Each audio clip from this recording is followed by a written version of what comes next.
हाँ जी सासू माँ, मैं तो ठीक हूँ। हाँ हाँ, यहाँ पर भी सब ठीक हैं। अरे सासू माँ, वो ग्रीन वाला सूट तो आपका अभी तक टेलर के पास से आया ही नहीं, मिलेगा अंजलि, कैसे आपको? ए हाँ अंजलि। हाँ जी मम्मी, आ रही हूँ। चलो ठीक है सासू माँ, मम्मी बुला रहे हैं, फिर करती हूँ मैं फ़ोन। अरे तेरी सास को भी आराम नहीं है, चैन नहीं आता उसे। अरे क्या हो गया मम्मी? अरे 2 दिन हुए हैं तुझे आए हुए, अब फोन करने लगी कि आजा वापिस आजा वापिस। नहीं मम्मी। अरे नहीं मम्मी क्या, अब नहीं मैं तुझे भेजने वाली इस बार 15 दिन से पहले तेरे ससुराल। तेरे ससुराल वालों को पता तो लगना चाहिए कि बिना बहू के कैसे घर चलता है। तेरे होते हुए तो बेड के ऊपर आराम ही करती रहती है। अब तेरी सास और ननद काम करेंगी तब उन्हें अकल आएगी।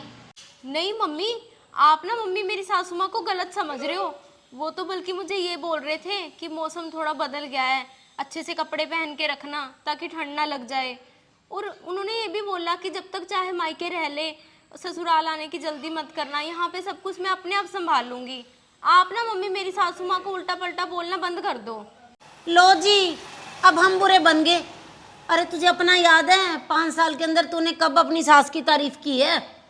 यही बातें तो तू हमें बताती थी कि कभी सास ने मुझे बोल दिया कि नमक ज़्यादा सब्जी में डल गया, तब मेरी सास डांट रही है मुझे। कभी कहती थी सफाई नहीं अच्छे से की, तब मेरी सास डांट रही है। और हर टाइम तेरी एक ही बात होती थी कि मेरी सास की जबान ना कड़वे करेले के जैसी है। तो अब और तेरा यही कहना था कि रवि भी हमेशा अपनी माँ और बहन का साथ देता है, मेरी तो कोई बात सुनता ही नहीं है। अब क्या हो गया ऐसा? अब क्यों पिया का घर मुझे प्यारा लगे वाली बात पे आ गई?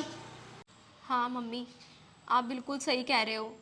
मैं हमेशा यहाँ पर ना ससुराल से लड़ झगड़ के आती थी और यही बोल देती थी कि मुझे ससुराल वापस नहीं जाना। और अब मम्मी, अब आपकी बात बिल्कुल सही लगने लगी है। पिया का घर अब तो प्यारा लगने लगा है मम्मी।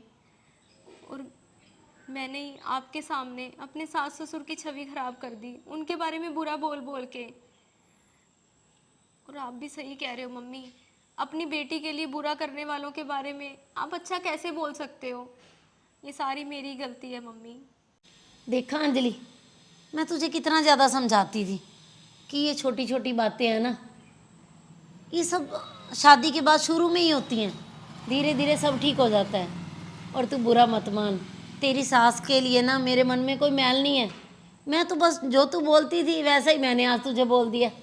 हाँ मम्मी, अब ना मम्मी मुझे सब कुछ समझ आ चुका है। जब धीरे धीरे मेरी ननद मेरे साथ कामों में हाथ बटाने लगी, मेरी सासू माँ मेरी बहुत सारी गलतियाँ माफ़ करने लगे, और ससुर जी पिता जैसा प्यार देने लगे, और देवर जी मेरी पसंद का कुछ कुछ मुझे ला के देने लगे, और रवि, बस मम्मी अब तो मुझे ना सब कुछ समझ आ चुका है। आगे से ऐसी गलती कभी नहीं होगी मम्मी, प्लीज़ आप मुझे माफ़ कर दो। अरे अंजलि तू नहीं, सारी बेटियां ऐसी होती हैं, पता नहीं कब उनके ऊपर ससुराल का रंग चढ़ जाता है जी। छोटी छोटी बातों के लिए वो लड़ती झगड़ती रहती है ना ससुराल में जाके, उन्हीं छोटी छोटी बातों से पता ही नहीं लगता कब उन्हें प्यार हो जाता है, कब वो पराया घर ससुराल अपना बन जाता है। हाँ जी मम्मी। और जब मैंने तुझे तेरे ससुराल वालों के बारे में बोला तो तुझे कितना बुरा लगा। अरे अब वो तेरे अपने बन चुके हैं, जब अपने बन चुके हैं तो उनके बारे में तू कोई बात कैसे सुन सकती है?